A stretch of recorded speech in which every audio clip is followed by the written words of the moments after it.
Rule 1 in this suburb: smile outdoors, even on night patrol. My jaw had already started to lock when the air turned freezer cold around my porch. So I forced my cheeks up anyway because the cameras watched for hesitation. In this neighborhood, a frown counts as vandalism. Overtime kept my wife's medical deductible from swallowing us. So I walked my route with my lips shaking and my badge buzzing like it wanted to bite. The doorbell camera across the street lit up, and my patrol tablet pinged a live feed of an empty walkway. Then the feed showed me standing there smiling.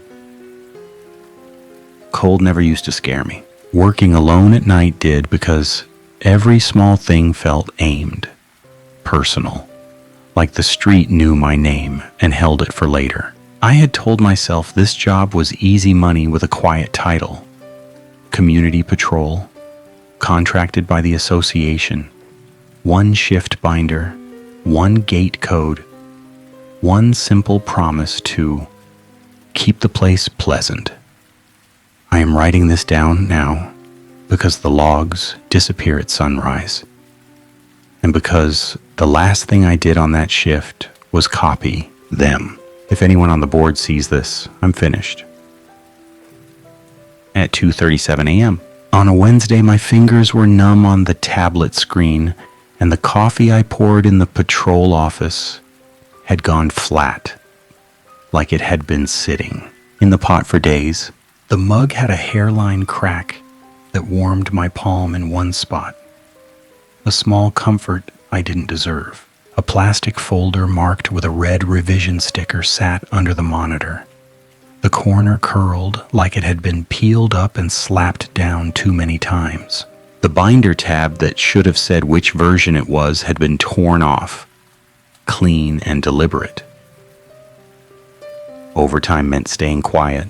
It meant not asking why the association needed a night patrol at all in a neighborhood where every driveway held a new car and every porch had a doorbell camera. It meant signing the NDA without reading past the first page, because the second page looked like a mortgage document and my wife was in the other room counting bills with a pen that kept running out of ink. It meant moving into a place that called itself perfect and accepting a rule about smiling like it was about manners instead of control. The binder made it sound harmless.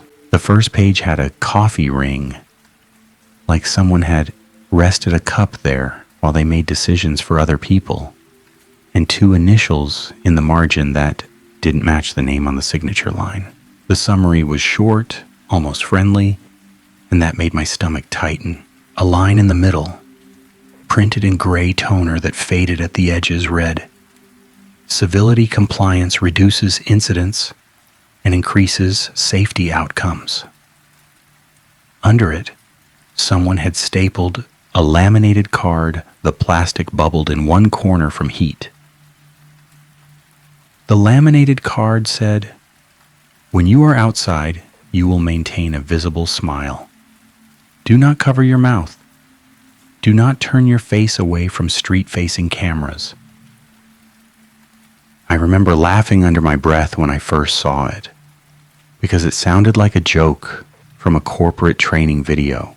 My laugh died fast, though, because the patrol tablet chimed right as my mouth went neutral, and a little red dot appeared on the corner of the screen, like a warning light. My cheeks rose again on instinct, the way a person nods at a boss, even when the boss isn't looking, and the red dot turned green. A small thing, a dumb thing, the kind of thing people do all day to keep jobs.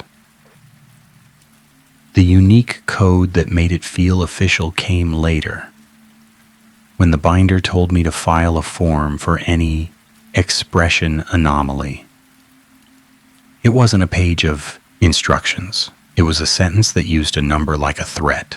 It said the anomaly went on form A17, and A17 went to the Welcome Center queue, and the Welcome Center queue was monitored for timeliness. That was the kind of word that got people fired.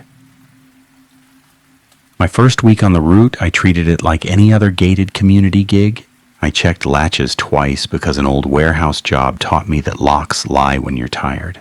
I tapped gate hinges with my knuckle without thinking, counting hollow spots by sound. I kept my flashlight low so it didn't bounce in windows. I smiled when I passed a neighbor walking a dog at night because the whole place felt like it ran on social pressure and lawn fertilizer. One neighbor made it feel different. He stood at the edge of his driveway at midnight with a trash bin in one hand and a grin that did not touch his eyes. His teeth were bright enough to catch the streetlight, and the skin at the corners of his mouth looked tight, polished, like it had been stretched. He raised his free hand in a slow wave that lasted too long. Then he went inside without ever letting the smile drop. My own cheeks ached in sympathy, and I hated myself for noticing. The patrol tablet pinged again, soft. It displayed a message in plain text with a little corporate logo I didn't recognize, like a stylized house with a check mark inside. The subject line, written the way office people write to sound calm while threatening consequences, read, Courtesy Metrics, Patrol Route Night. The email said, maintain a pleasant presentation. Deviations trigger automated wellness outreach. Failure to comply will be documented. No signature, no name, just a footer about policy. That night, the cold I felt on my porch wasn't weather. The temperature dropped in a ring around me, sharp and focused. The kind of cold that makes the back of the throat tighten. My porch light stayed on, steady, but the warmth it cast didn't reach my hands. My cheeks were up. My mouth was smiling. My eyes were tired enough to burn. The doorbell camera across the street shouldn't have pinged. The house belonged to a couple who were away most weeks, and the only movement their camera usually caught was wind in the shrubs. Still, the feed popped up, smooth and clear, and it showed my face in the center of the frame. Except the angle was wrong. The camera was high above their door, looking down. The image on my screen looked straight on, eye level, like someone was holding the device inches from my nose. A smile split the face in the feed wide enough to show gums, and the eyes were open too far, wet and bright. My own smile on my own real face tightened without permission. My jaw clicked, and pain shot up near my ear. A second ping followed the first. The tablet showed an access event, and it took me a second to understand what I was seeing, because the words looked like normal office language. Entry granted, resident unit. Under that, in smaller letters, badge verified. The access log listed my badge as the credential. My badge was still clipped to my belt. The first instinct was to call the supervisor. The second was to check the gate logs, because if the system was glitching, proof mattered. The association had cameras everywhere, and cameras meant someone decided what truth looked like. My fingers, stiff with cold, pulled up the nightly route dashboard. A list of events scrolled by with neat spacing and soothing blue highlights. It felt like the kind of interface that makes people trust it, which is why the next line made my stomach flip. It said my badge had entered my own house 3 minutes earlier. The house behind me was dark. My wife was asleep inside.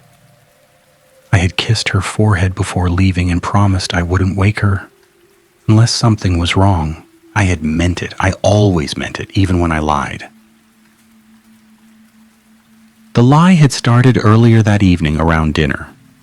When she asked if I felt safe on the patrol route, I told her yes because she looked exhausted and I didn't want to add one more fear to the pile. I also didn't tell her about my jaw pain. because she had enough medical charts on her own nightstand. I didn't tell her about the smile rule because it sounded absurd, and absurd things are harder to fight than scary ones. Absurd is what makes people comply. The patrol office sat near the main gate, a small building with tinted windows and a keypad that chirped on entry. The association called it the security center. The plaque on the wall outside had a fresh coat of paint and no fingerprints, like the place wasn't meant to be touched.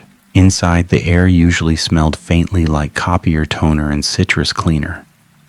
That night, it smelled like nothing, and the absence hit me harder than any stink.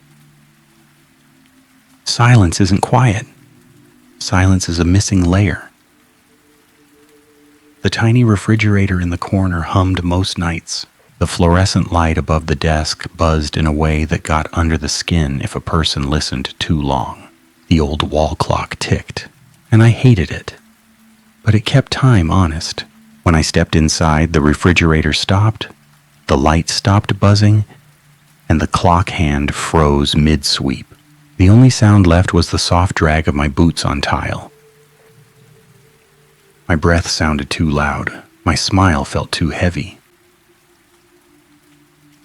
The binder lay open where I'd left it, and a handwritten note sat on top that hadn't been there earlier. The paper was torn from a legal pad, the edge ragged, the ink smeared where someone had touched it with wet fingers. A strip of tape held it down, and the tape had lint trapped under it. Proof it had been peeled and reapplied. No signature, just two quick letters in the bottom corner that could have been initials or could have been nothing. The note said, "Don't cover your mouth. They count that as defiance. Keep it pleasant." The phrase hit like a slap because I had seen it before in the email footer, tucked into the corporate language like a motto. Seeing it in pen in shaky human ink made it worse. A person had written it like a warning, which meant a person had lived long enough to warn someone else. A thought, mean and fast, crossed my mind. Maybe the note was for me. Maybe it had been left because someone watched me too. The patrol tablet chimed again, louder now, and the screen flashed a new alert with the same little house and check logo. The message was short, almost gentle. Presentation dropped. Correct immediately. My cheeks were still up. My lips were still curled. The system said I wasn't smiling. The mirror in the corner, the one we used to check uniforms, caught my reflection.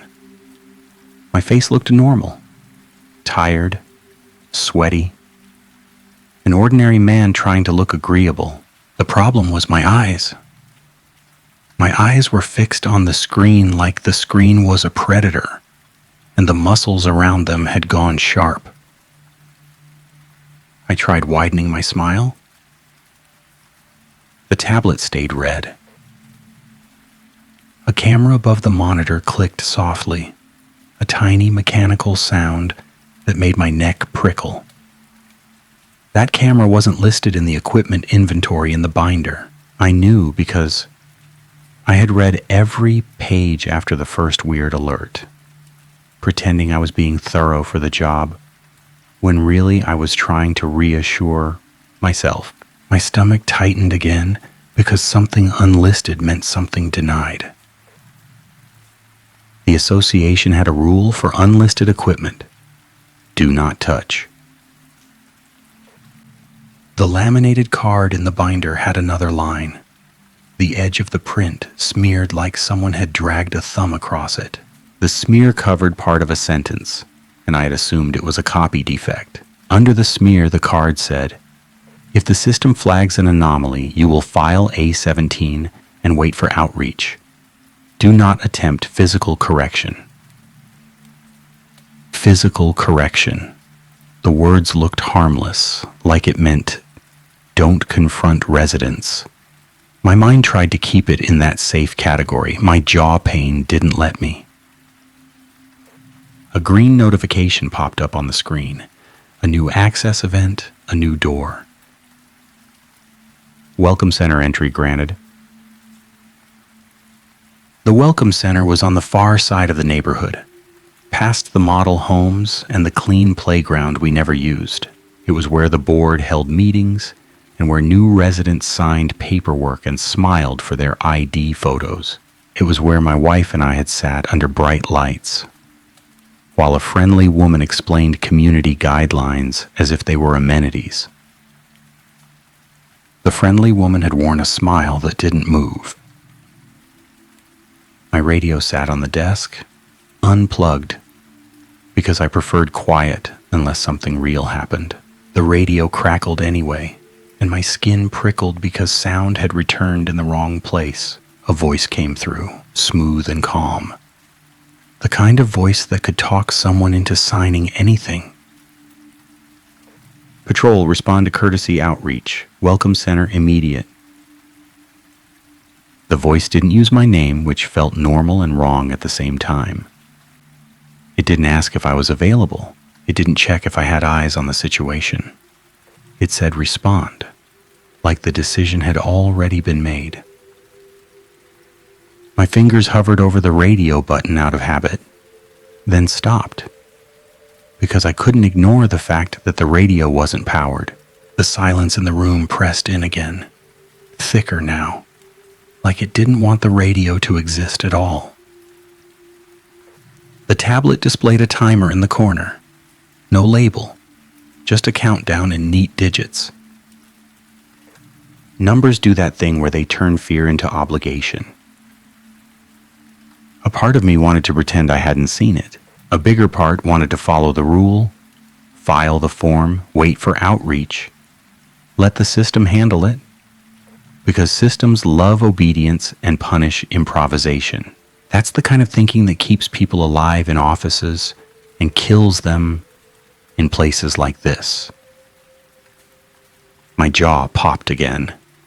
The pain was sharp enough to make my eyes water, and I hated that because tears would show on camera. The first mistake I made was grabbing my phone. The second was looking at the feed from my own doorbell camera. The screen showed my porch from the angle I expected, and it showed my front door shut, the walkway empty. Relief tried to rise in my chest, simple and stupid, until the porch light blinked once, and the camera switched to night mode, like it had been forced. In the darkness, a figure stood just inside my living room, inches from the window, face turned toward the glass. The figure wore my patrol jacket, reflective strip catching the porch light. The face pressed close enough that the window fogged. The mouth on that face was smiling.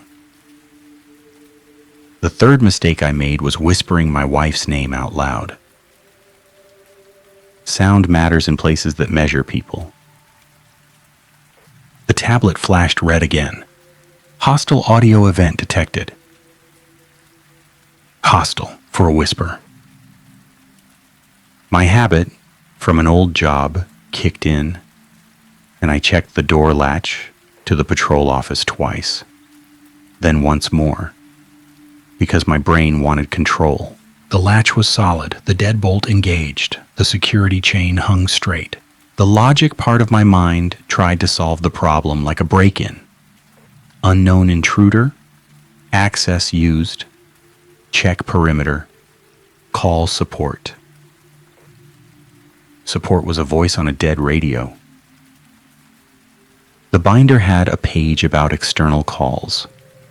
It wasn't framed like a rule, it was framed like a liability clause, the kind that makes lawyers happy. It said that any emergency calls outside the association response pathway required written approval. It also said that failure to follow the pathway could result in immediate termination.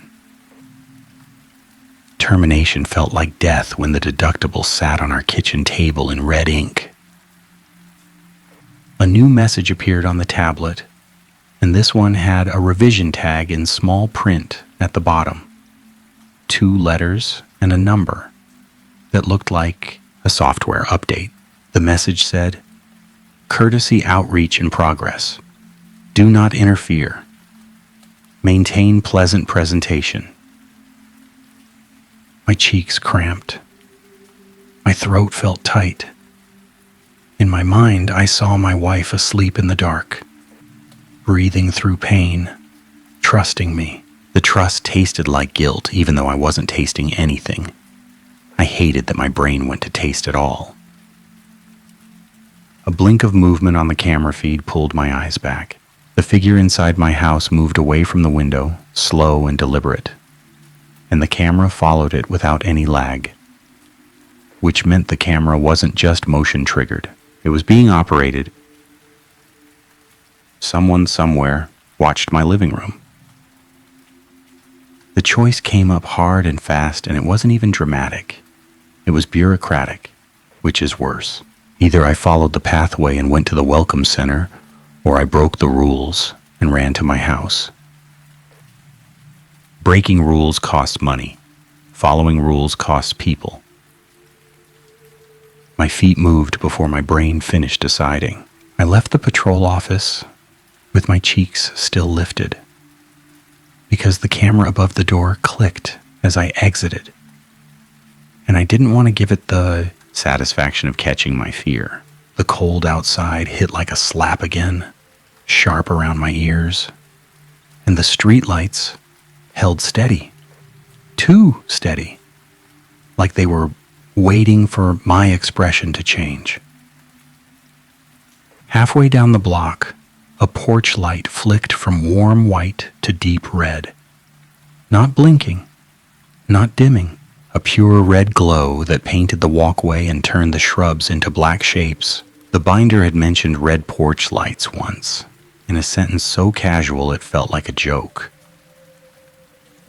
The laminated card said, "If a porch light turns red on your route, you will not approach the door. Return to the security center and wait for outreach." I stopped because the light was on my own porch. My face tightened and the tablet chimed again, a soft correction. Presentation dropped. Correct immediately. A smile climbed my cheeks like a reflex. My teeth showed. My jaw screamed. The doorbell camera across the street pinged a second time, and the screen on my tablet showed my own porch from an angle that didn't match any camera. I knew. The view was low, near the ground, looking up. The red porch light flooded the frame. My front door handle glinted. Then the handle turned. No one opened the door. The door stayed shut. The handle just turned and turned, like an invisible hand kept trying, patient and certain. The sound didn't come through the feed, but my body filled it in anyway, and my stomach churned. A person cannot watch their own door being tested without wanting to run. The rule said, "Don't approach." The money said, "Obey." My wife said, "Trust." I ran. The cold bit my lungs as I moved, and my smile stayed on because I couldn't stop it. I hated that part the most, the way my face became an accessory to my panic. The closer I got, the more the air changed. It wasn't colder. It was thinner, like the street itself held its breath. A shadow crossed the window again, and my heart jumped hard enough to hurt. My porch steps creaked under my boots, and the tablet flashed a warning that filled the whole screen. Unauthorized approach to red-lit unit. Do not proceed. I stepped onto the porch anyway, because rules lose authority when a person imagines a loved one in danger. My hand reached for the doorknob, and my fingers paused a fraction of an inch away, because a new sound started behind the door. Not footsteps, not voices. a slow, steady pulling sound like tape being unspooled. My smile faltered, my cheeks trembled, my jaw clicked. The doorbell camera I had installed with my own hands chirped softly, the kind of cheerful chime meant to make a home feel safe. The tablet pinged in response, and the live feed appeared. It showed me on my porch, perfectly framed, head slightly tilted, smile broad and relaxed like I was posing for a brochure. The real me stood frozen, hand near the knob, sweat sliding down my back under my jacket. In the feed, my other self lifted its hand and waved at the camera. The wave was slow, friendly, wrong. A thought slipped into my mind, sharp and clean. The system didn't need my body, it needed my presentation. I didn't know how to fight that. I still don't. The door cracked open a fraction, just enough for a line of warmer air to leak out. The warm air smelled like citrus cleaner, the same smell as the patrol office, and my stomach turned because it shouldn't have been in my living room. My voice came out without permission. "Hey," I called, too loud, too human. "Who's in there?" The tablet flashed. Hostile audio event detected. The crack in the door widened another inch, and I saw a strip of my hallway, dark, empty. Then I saw the corner of a face. It wasn't my wife's face, it wasn't even a full face. It was the corner of a mouth, held in a smile too wide, like someone had pulled it up with invisible fingers. The skin around it shone, smooth and tight. My hand slapped the door shut hard enough to make the frame rattle. The latch caught. The deadbolt remained locked. My heart pounded in my throat and my smile stayed on because my muscles didn't know how to drop it anymore. A whisper of paper slid under the door. The paper stopped at my boots. My flashlight beam caught it, and I bent to pick it up with fingers that wouldn't stop trembling. It was a copy of Form A-17, printed on thin stock, the edges already curling as if it had been run through a printer too hot. The section where a signature should have been had a line of ink that looked like initials, and the initials matched mine. My own handwriting on a form I hadn't filled out. A message appeared on my phone from an unknown number. No name, just text. Courtesy outreach has arrived. The porch light stayed red. The street light stayed steady. The air stayed thin. A hand touched my shoulder from behind. The skin on my neck crawled. My jaw clenched so hard pain sparked behind my eyes. My habit from my old job, the double check, betrayed me because I turned my head first instead of moving my feet. The neighbor with the tight grin stood behind me on the sidewalk, smile locked in place. He wore slippers and a robe. His eyes were flat. In his hand, he held a white plastic basket like a welcome gift. The basket was lined with a towel, and on top sat a roll of clear medical tape, a spool of thin thread, and a small pair of scissors with blunt tips. No blood, no gore, just tools that had no business in a welcome basket. He lifted the basket a little, offering. His voice was calm, like he was reading from a script he had repeated so often it stopped meaning anything. "Keep it pleasant," he said, and the phrase sounded like a command. The edge of my smile twitched, and the tablet on my belt chimed approvingly. A second neighbor stepped out of the house across the street. Then another. Then another. Porch lights clicked on up the block, one by one like a line of attention turning toward me. Every face wore the same fixed friendliness. My throat tightened. My brain tried to frame it as a prank, a hazing, a weird community ritual, anything that made it normal enough to survive. The basket in the neighbor's hand made that impossible. The radio on my belt crackled, and the same smooth voice came through, soft and firm. Patrol, comply with outreach. Escort resident to welcome center. Do not resist. Maintain pleasant presentation. The words landed like a trap because they named me as the one who needed escorting. The system had decided I was the resident. The badge on my belt, the uniform on my back, the overtime I needed. None of it mattered if the system marked me as an anomaly. A line from the binder surfaced in my mind, half forgotten because it had sounded like legal filler at the time. It said, "Anomalies may include staff. Staff, not immune, just another category." The choice snapped again: fight a crowd of smiling neighbors with scissors and tape, or follow outreach to the welcome center and hope the system had rules for mercy. Mercy isn't a feature in software. My feet moved backwards off the porch, slow, controlled, because sudden motion draws attention. My smile stayed in place because it was the only weapon I had left.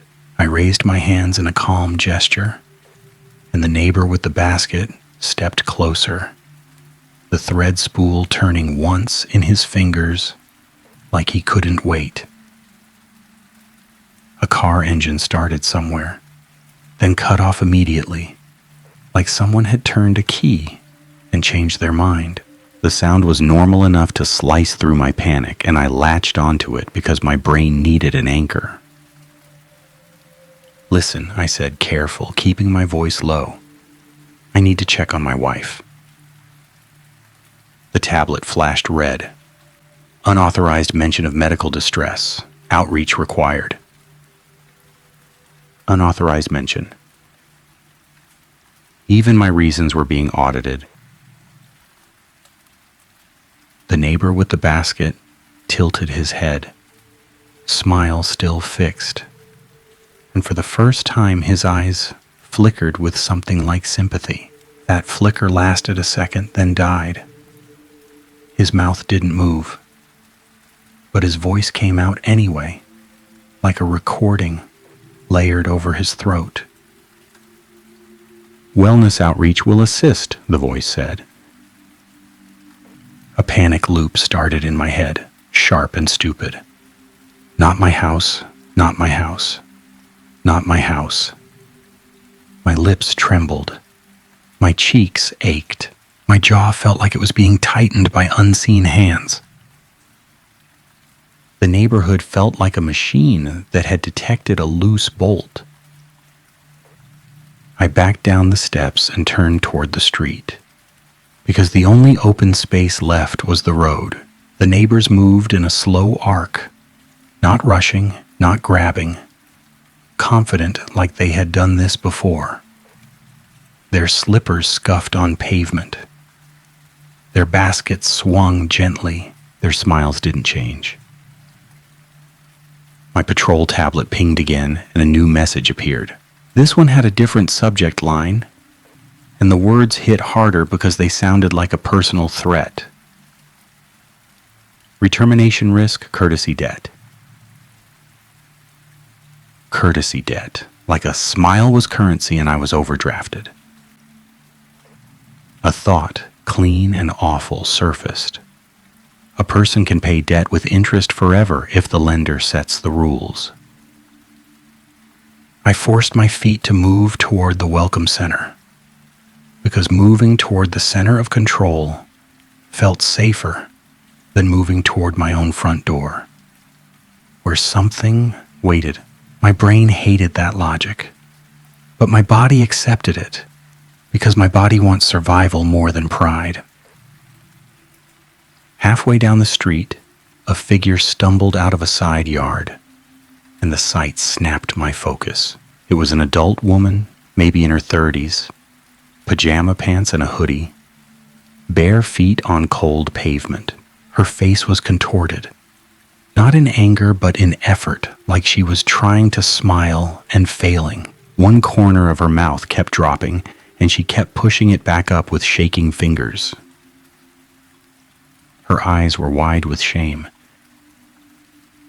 The neighbors froze, smiles still on, and the radio voice changed tone by a fraction, the way a manager sounds when something goes off script. Patrol, file A17 for resident expression anomaly. Do not engage directly. Outreach will assist. The binder page about A17 flashed through my mind. It had been a single sentence. It had sounded like compassion. File the form. Wait for outreach. Now I saw what it was. It was permission to watch someone break. The woman saw me and tried to speak. The attempt pulled her mouth down again, and she flinched like it hurt. "Please," she whispered, and my stomach tightened because whispering triggered hostility flags. A small selfish thought surfaced, ugly and honest. If I helped her, the system would mark me worse. If I ignored her, maybe it would let me survive. The thought made me sick, and the sickness made my smile twitch. The tablet chimed, green. Compliance rewarded. My wife's face flashed in my mind, sleeping, trusting. The trust felt like a weight. The moral dilemma didn't feel like heroism. It felt like two bad options and a timer I couldn't see. Either I followed the rule and filed the form, leaving the woman for outreach, or I broke the rule and touched her, dragged her away from the smiling line, tried to get her somewhere cameras couldn't see. Both choices would be recorded. Both would leave proof. The only difference was what kind of person I'd be when the proof was reviewed. My fingers hovered over the tablet, over the A17 icon, and my mouth opened a fraction. The cold air hit my teeth.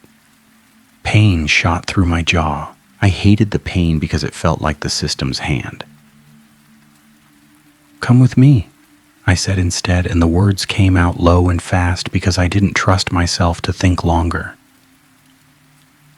Her eyes filled with relief so sudden it looked like hunger. I grabbed her wrist gently, and the skin under my fingers was cold and damp with sweat. The touch felt normal, human.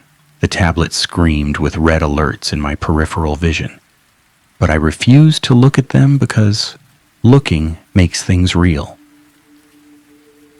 The neighbors moved all at once. Not running, gliding. Their slippers scuffed in perfect sync, and the sound made my teeth itch. The woman stumbled, and I pulled her toward the nearest driveway, toward my patrol cart parked at the corner. My smile faltered. I forced it back, dragging my cheeks up like a mask. A strange thought sliced through my fear, sharp enough to be funny if it weren't killing me. This place didn't punish violence. It punished expressions. The radio crackled again, and the smooth voice sounded closer, like it came from inside my skull. "Patrol, physical correction is prohibited. Return the resident. Maintain pleasant presentation." Physical correction, touching a wrist, helping. The woman made a small sob sound, and my phone vibrated with another message. "Hostile audio event detected. Courtesy debt increased." Debt increased.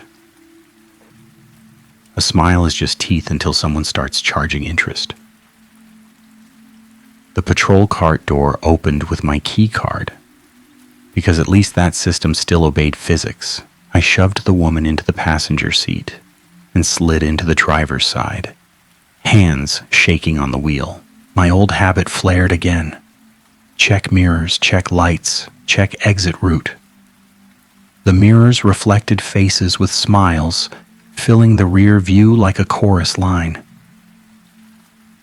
My foot hit the accelerator.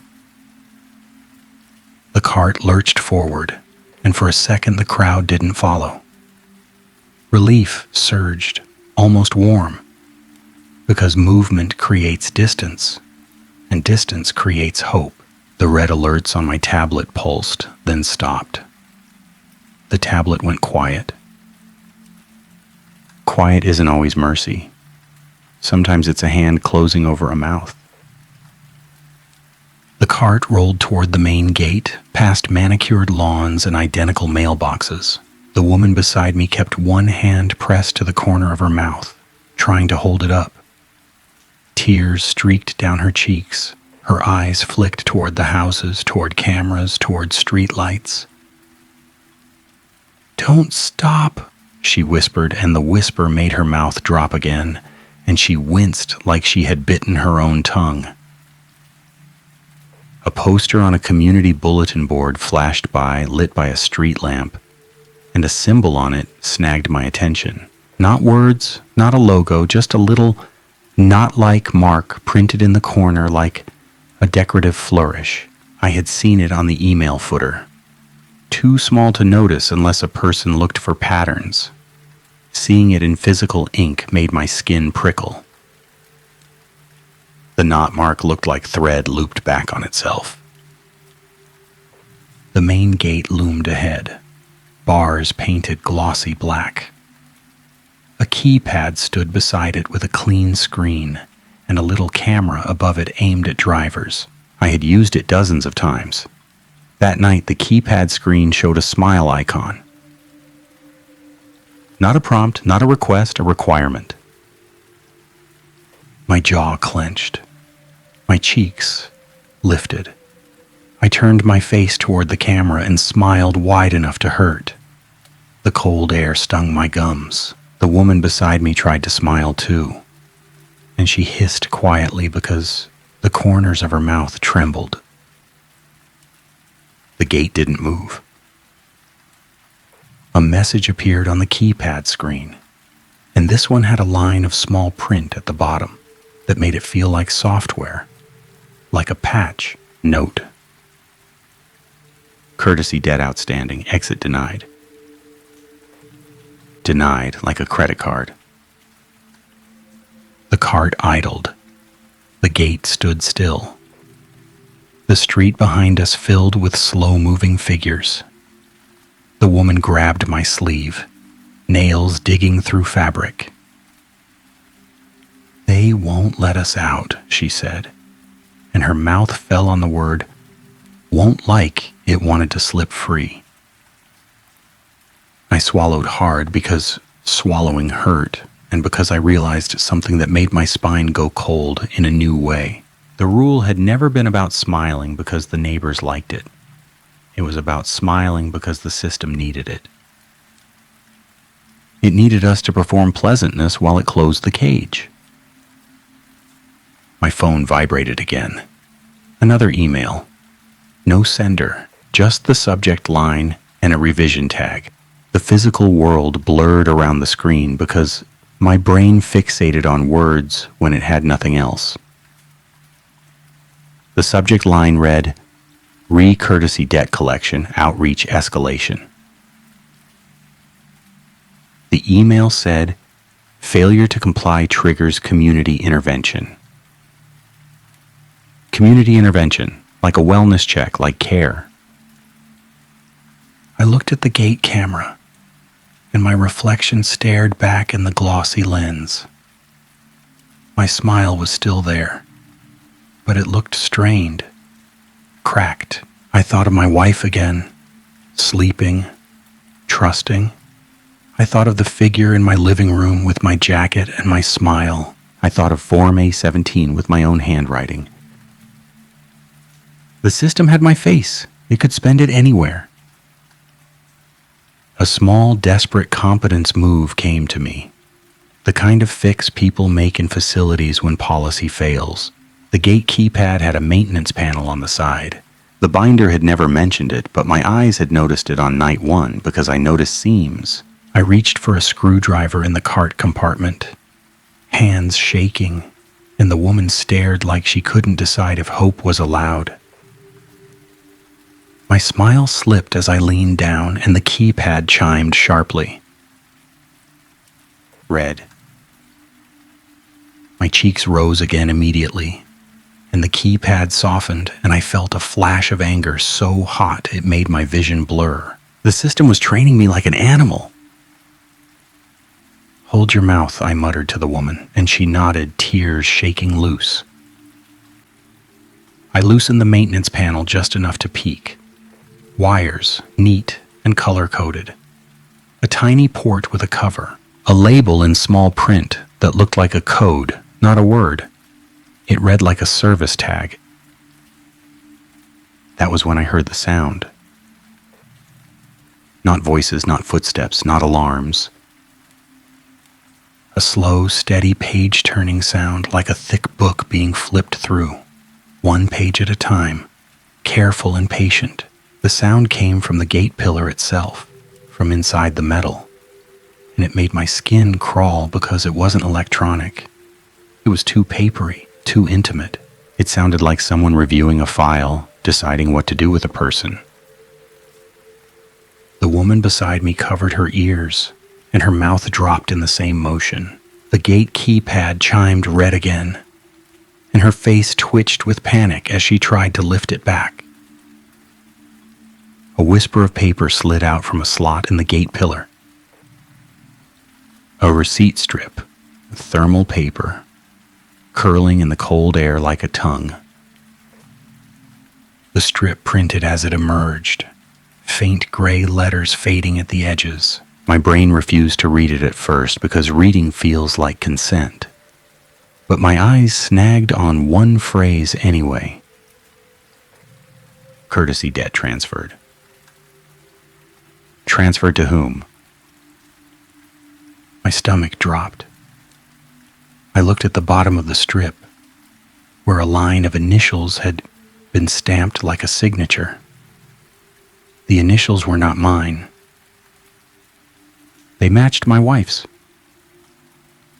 A simple domestic detail crashed through me, absurdly specific. My wife dots her I's with little circles when she signs paperwork. The initials on the thermal strip had little circles. The gate wasn't collecting from me, it was collecting through me. A new thought, colder than the air, slid into place.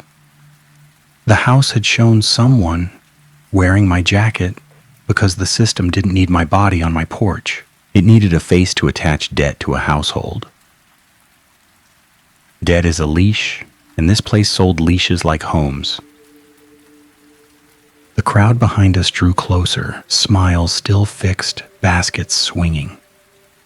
The neighbor with the tape and thread walked at the front, eyes flat, smile locked, like a leader who hated his role but couldn't drop it. I had to do something that mattered. My hand went to my phone, and my thumb hovered over the emergency call button. The binder had warned against external calls. The NDA had threatened termination.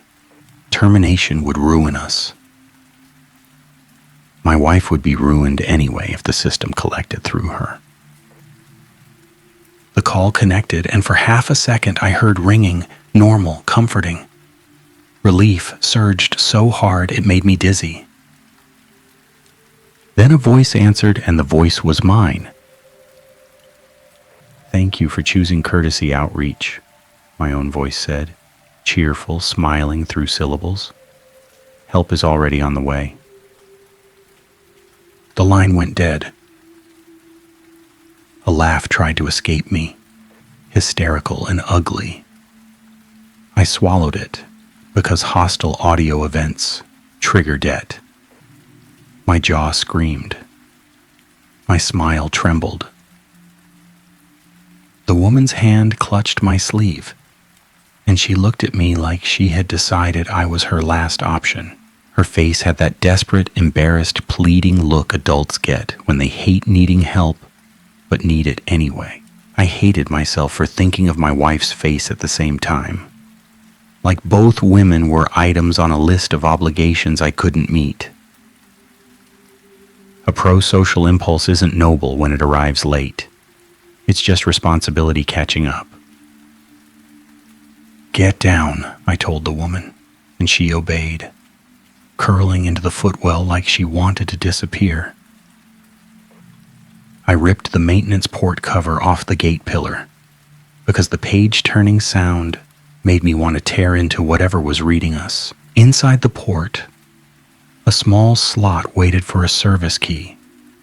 The binder had mentioned service keys once, buried in a paragraph about equipment control. It said only management held them, and that staff were not to improvise.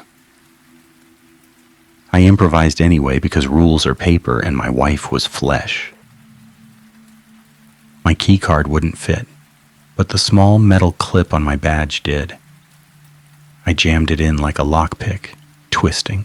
The port sparked once, small and bright, and my nerves jumped. A beep sounded from the keypad, low and satisfied. Green. The gate shuddered. The bars lifted halfway, then stopped, like a mouth opening just enough to let a person think escape was possible. The crowd behind us hesitated, and for a moment the smiles flickered, tiny breaks in the masks.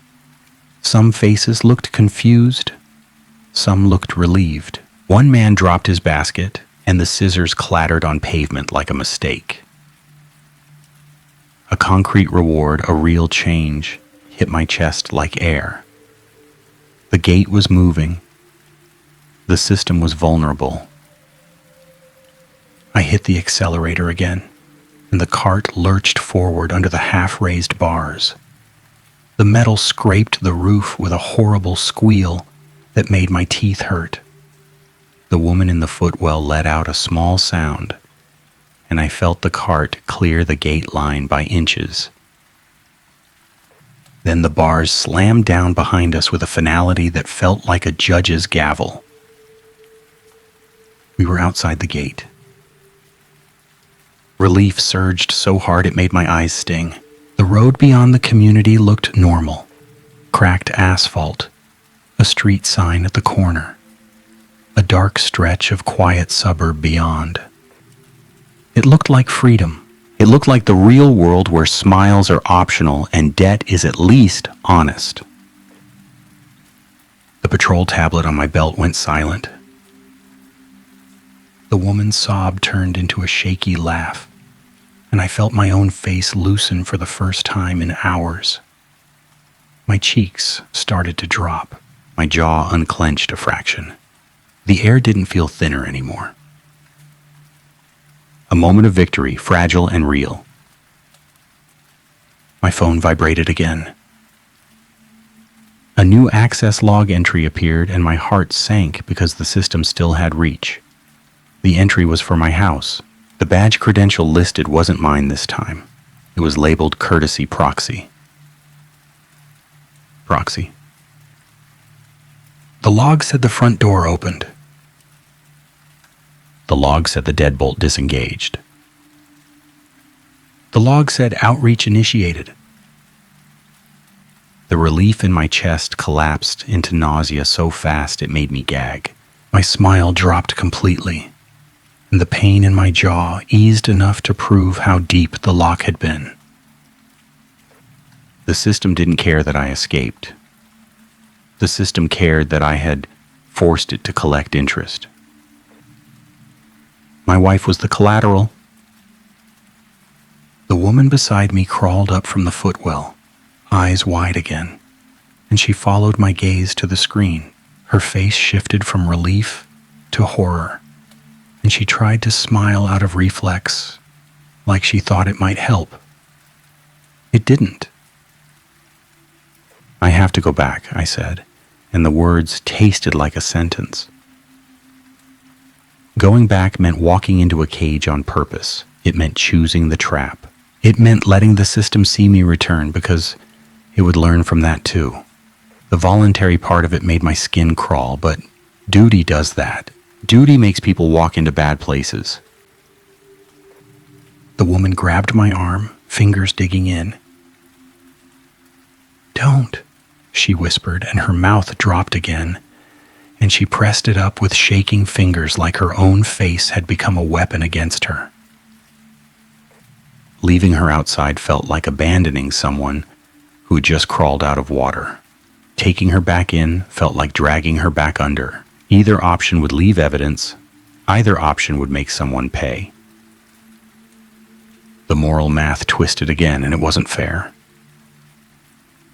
"Stay out here," I told her, voice tight. "Stay away from the gate cameras." She shook her head fast, and tears slid down her cheeks. "If I leave you alone, they'll find you," I said. And the sentence made my stomach twist because it sounded like a threat and a warning at the same time. If you go back, they'll mark you again. She stared at me, and for a second I saw anger flicker behind her fear.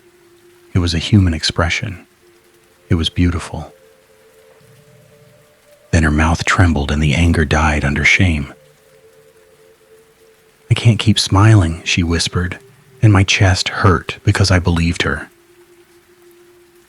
A practical thought surfaced, the kind that comes from competence, under stress, proof. The only way to fight a system is to show its contradictions. I had access logs on my phone. I had a thermal strip that printed my wife's initials. I had video feeds that showed my face where it wasn't. I needed to get that evidence out of the system's reach. My thumb opened my email app, and I forwarded the access log screenshots to my personal address, then to a friend from my old job, or then to anyone. I could think of who might store them somewhere safe. The sent folder blinked, then emptied itself in front of my eyes. Not a glitch. Not a delay. A deletion that happened faster than any human could do it. Chain of custody snapped like a cheap thread.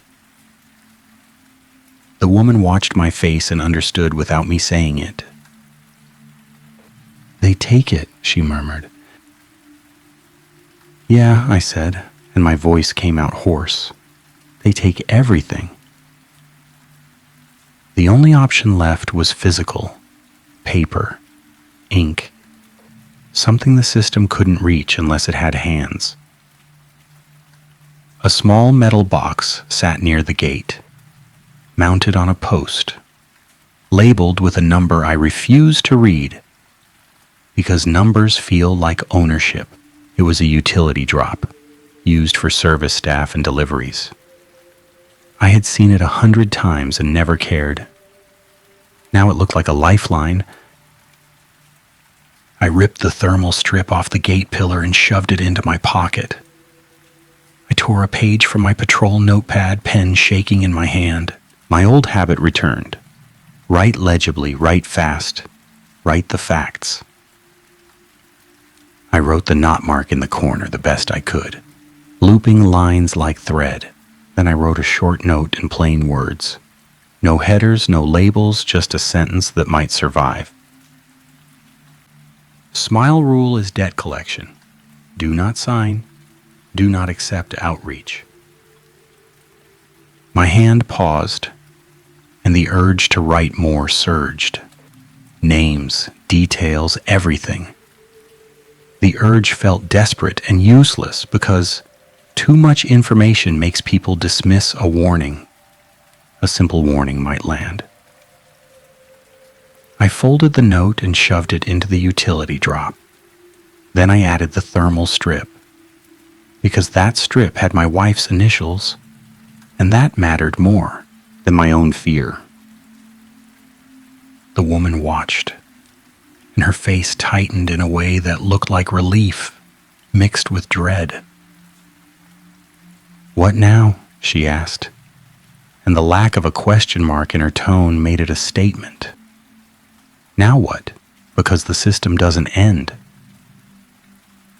I stared at the gate, at the black bars, at the camera lens above the keypad. The lens reflected me faintly. My face was neutral now, and the neutrality felt like rebellion. My jaw still hurt, but it hurt in a way that felt like my own pain, not theirs. "I go back," I said, and the sentence landed like a confession. The woman grabbed my sleeve again, and for a second she looked like she might hit me, like she wanted to shake sense into me. Instead, she did something small and brave. She forced her mouth into a smile, shaky and wrong. And she turned her face away from the camera like she was breaking a rule on purpose. "I'll walk," she said, "not through the gate, away." A pro-social choice from her, too. A small act of defiance that might cost her later. I hated that I couldn't protect her from that. "Don't let them see you," I told her. And I meant it like prayer. She left down the road, shoulders hunched, one hand pressed to the corner of her mouth, disappearing into darkness that suddenly looked kinder than the lit-up community behind the gate. The cart rolled back to the gate line, and the camera lens turned toward me like an eye. The keypad screen lit with the smile icon again, patient and expectant. My cheeks rose. My jaw clenched. The mask slid back into place because I didn't know how else to walk into a trap without losing my mind. The gate bars lifted just enough this time, smooth and eager, as if the system was happy to have me return. The ease of it made my stomach twist. It had wanted me to leave, not because it cared about freedom, but because it needed a reason to collect through someone else. Inside the community, the streetlights hummed again, faint and ordinary, like the place pretended nothing happened. The porches were dark. The neighbors were gone. The baskets had vanished. Even the red porch light on my house had returned to warm white. Normality is another kind of trap. My front door stood shut. No cracks, no movement, no pulling tape sound. The access log on my phone still showed the door opening, still showed outreach initiated. The contradiction made my skin prickle because contradictions are evidence, and evidence is the only weapon a regular person has against a system. I stepped onto my porch with my smile still on, and I hated myself for it. The doorbell camera chirped softly. The live feed popped up on my phone. It showed me from the normal angle, smiling, hand hovering near the knob like a polite guest waiting to be invited. Behind me in the feed, the street looked empty. In the real world, footsteps approached on the sidewalk, soft, slippered, familiar. I didn't turn. I kept my face toward the camera, because the camera wanted my presentation more than my attention. A voice behind me spoke my wife's name in a calm tone, and my blood turned to ice because the voice wasn't hers. It sounded like the radio voice, smooth and managerial. "Courtesy proxy has been engaged," the voice said. My fingers tightened on the doorknob. My wife was inside, somewhere behind that door, and I had no idea what outreach meant in practice. The basket of tape and thread had given me enough. The binder rule about physical correction rose in my mind again, and I understood the smear on the laminated card at last. The line had been damaged, but a ghost of ink remained at the edge. It wasn't "do not attempt physical correction." It was "do not attempt physical correction alone." Alone. The smear had hidden the word that mattered. the word that made the rule a trap. It wasn't protecting residents. It was preventing witnesses. It was making sure any correction happened with multiple smiling neighbors present, multiple cameras recording compliance, multiple people sharing guilt. My stomach twisted with anger, hot enough to make my eyes sting. A competence move came again, sharper now. Lights, exits, thresholds. I pictured my house layout in my head. Front door to hallway, hallway to living room to kitchen, back door to yard, side gate to street, cameras on porch, cameras on driveway, doorbell camera, maybe interior cams too, hidden like the one in the patrol office. I could go in and pretend. I could go in and smile while I searched. I could go in and try to find my wife without letting the system see fear. Fear is expensive here. My hand turned the knob. The air inside smelled like citrus cleaner, the same as the patrol office, and the smell made my throat tighten with rage because it meant the system had already been here. The living room was dark. The hallway nightlight glowed soft and warm. My wife's slippers sat by the couch in the same place she always left them. A faint rustle came from the kitchen. Not footsteps, not breathing. Paper moving. I walked toward it with my smile still on because my body had learned the rule faster than my mind. The kitchen light flicked on by itself, bright and clean. The counters were spotless. The bills my wife had been sorting were stacked neatly in a pile, edges aligned like someone had used a ruler. On top of the stack sat a printed page. A memo, thin paper, warm to the touch like it had just left a printer. The ink was slightly faded on the right edge, as if the toner was low. In the corner was the knot mark, small and tidy. In the margin, someone had scribbled in pen, shaky, as if they were fighting their own hand. The memo contained one sentence in plain language, the kind that makes cruelty look like policy. Courtesy debt is resolved through visible repair. My chest tightened. I wanted to shout.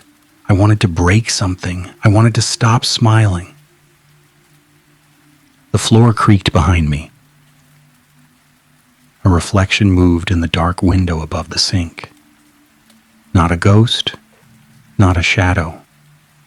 A person. My wife stepped into the kitchen doorway, face lit by the harsh overhead light. Her mouth was smiling. Not her normal smile. Not the tired one she gave me when she didn't want to worry me. This smile was wide and fixed, corners pulled up tight. The skin there looked smooth, stretched. A thin line of clear adhesive shone faintly at the edges, like tape had been applied and removed and reapplied. No blood, no gore, just a shine that didn't belong on skin. Her eyes were wet, her eyes were furious. She tried to speak, and the smile twitched, and her jaw trembled. The effort made her wince. My own jaw hurt in sympathy, and guilt punched through me so hard it made me dizzy. I had brought this home. I had signed the papers. I had taken the overtime. I had lied about feeling safe. "Don't," I whispered, and the tablet on my belt chimed red even inside my own kitchen. Hostile audio event. My wife lifted a hand slowly, palm out, like she was telling me to stop. Her fingers shook. She pointed to the memo on the counter, then she pointed at my face. my smile. A message buzzed on my phone. Another email, another calm subject line, another revision tag. The words on the screen made my stomach drop because they were framed as kindness. Respousal support, courtesy proxy successful. Successful, like a project. The email said, resident presentation restored. Staff presentation remains at risk. Staff will comply with outreach to prevent further household impact. I stared at my wife's face, at the tape shine, at the forced smile, and the choice became a blade. Either I complied and let outreach take me, or I fought and risked them doing more to her. A pro-social instinct doesn't feel good when it costs the person who depends on it. My hands rose slowly in surrender, and my wife's eyes filled with tears that rolled down her cheeks without changing the smile. Seeing her cry without being allowed to frown made something inside me break. I'll go, I said, forcing the words through my teeth, because I had to make the system believe I would comply. My phone chimed green. Compliance rewarded. The sound of paper turning started again, faint, coming from inside the walls, and my skin crawled because it sounded like someone updating a file in real time. The kitchen light flickered once, then held steady. The smell of citrus cleaner sharpened. My wife stepped closer, and her hands grabbed my wrist hard enough to hurt. Her grip was human, angry, desperate. She pulled me toward the pantry, toward the narrow space where we kept canned food and the old toolbox. Her eyes darted to the doorbell camera in the living room, then to the hallway, then to the kitchen ceiling. She knew where the eyes were. Her mouth trembled, and for half a second the smile slipped. Her lips parted just enough for a whisper to escape through the strain. Utility drop, she hissed. The words landed like a spark. The evidence, the note, the thermal strip. She knew because she had seen it, or because the system had shown her, or because her own face had become part of their proxy network. She shoved something into my hand. A small metal object, cold, with ridges. A service key. The kind the binder said only management held. My wife had it because outreach had been here. They hadn't expected her to keep anything. A competence plan formed fast. Service key to gate port. Utility drop holds evidence. Evidence gets out. If evidence gets out, someone might resist signing. Someone might refuse the smile rule. Someone might break the chain. My wife's eyes begged me, furious and terrified. I nodded once, sharp, because nodding doesn't trigger hostility the way words do. The front window in the living room reflected movement outside. Smiling neighbors gathered again, not rushing, certain. The basket man stepped onto my porch. Tape and thread, ready. The radio voice crackled from nowhere, calm and firm. Outreach has arrived. My wife's grip tightened until my wrist throbbed.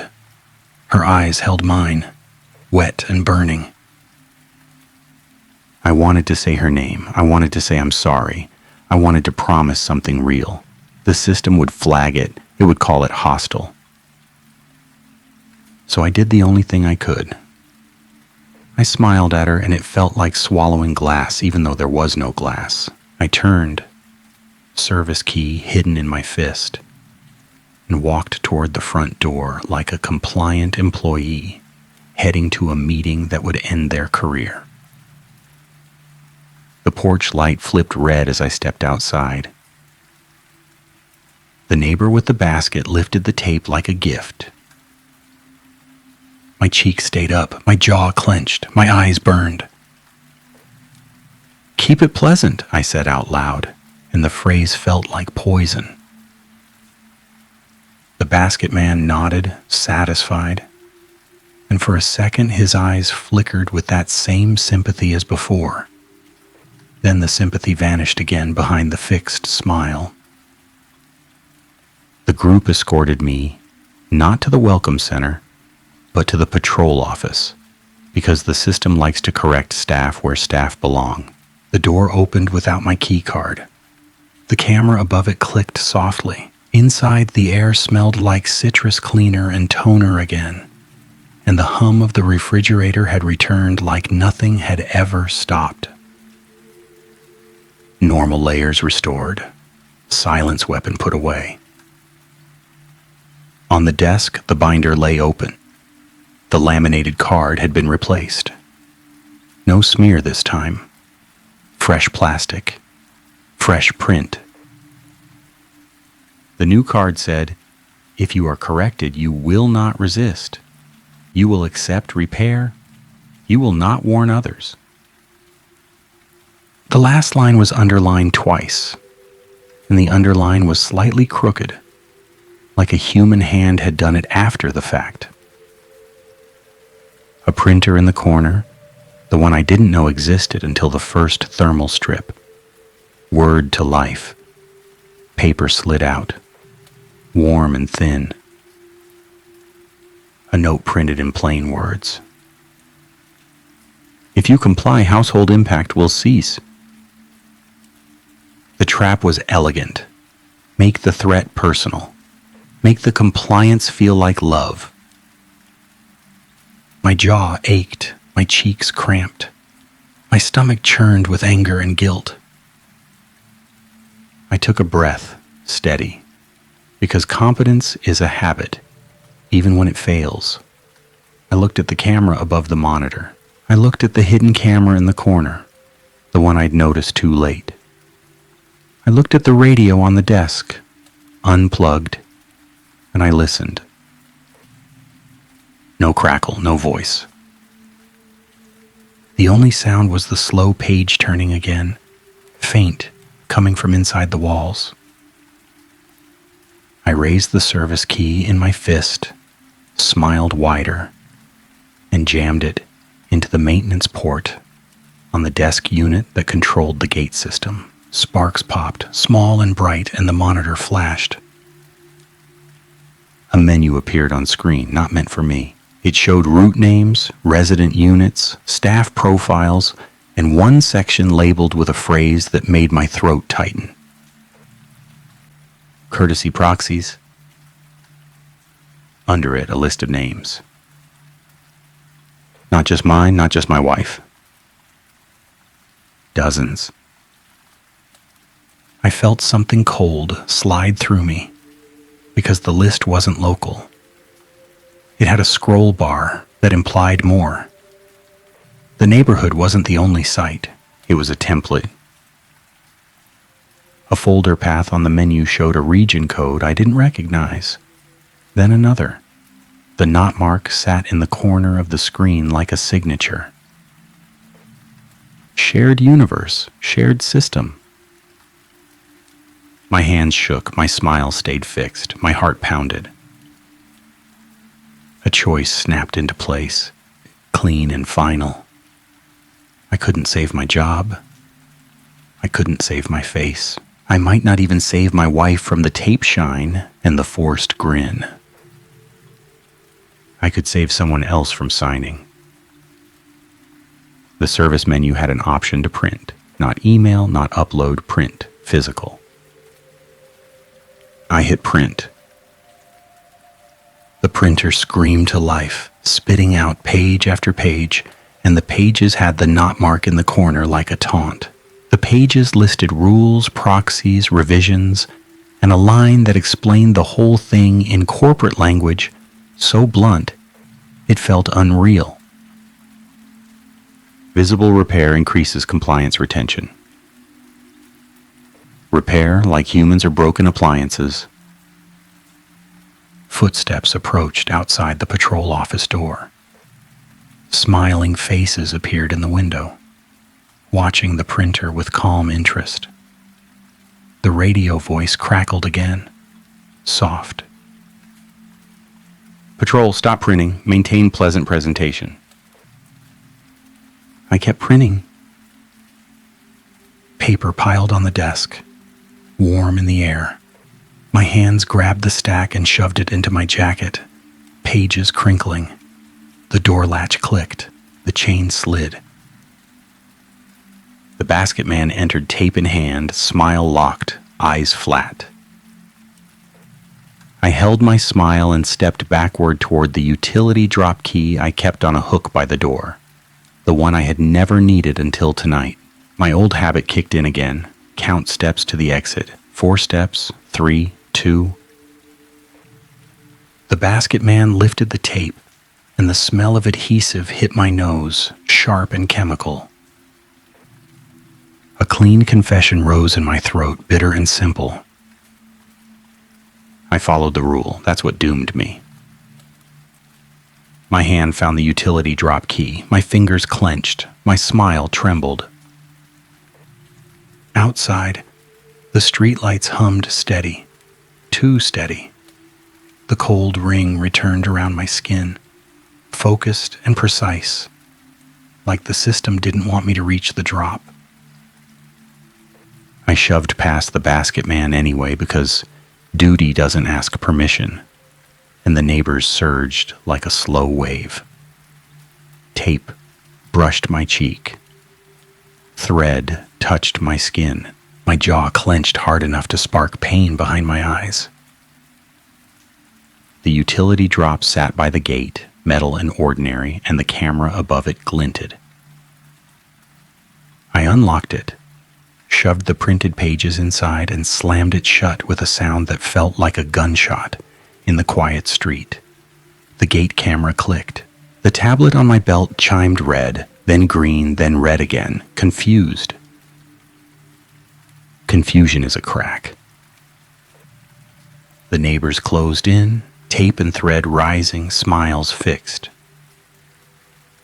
A last line printed in my mind, a simple warning that had to be said where the system could hear it and where a person might find it later. I couldn't say it out loud without triggering hostility and increasing debt.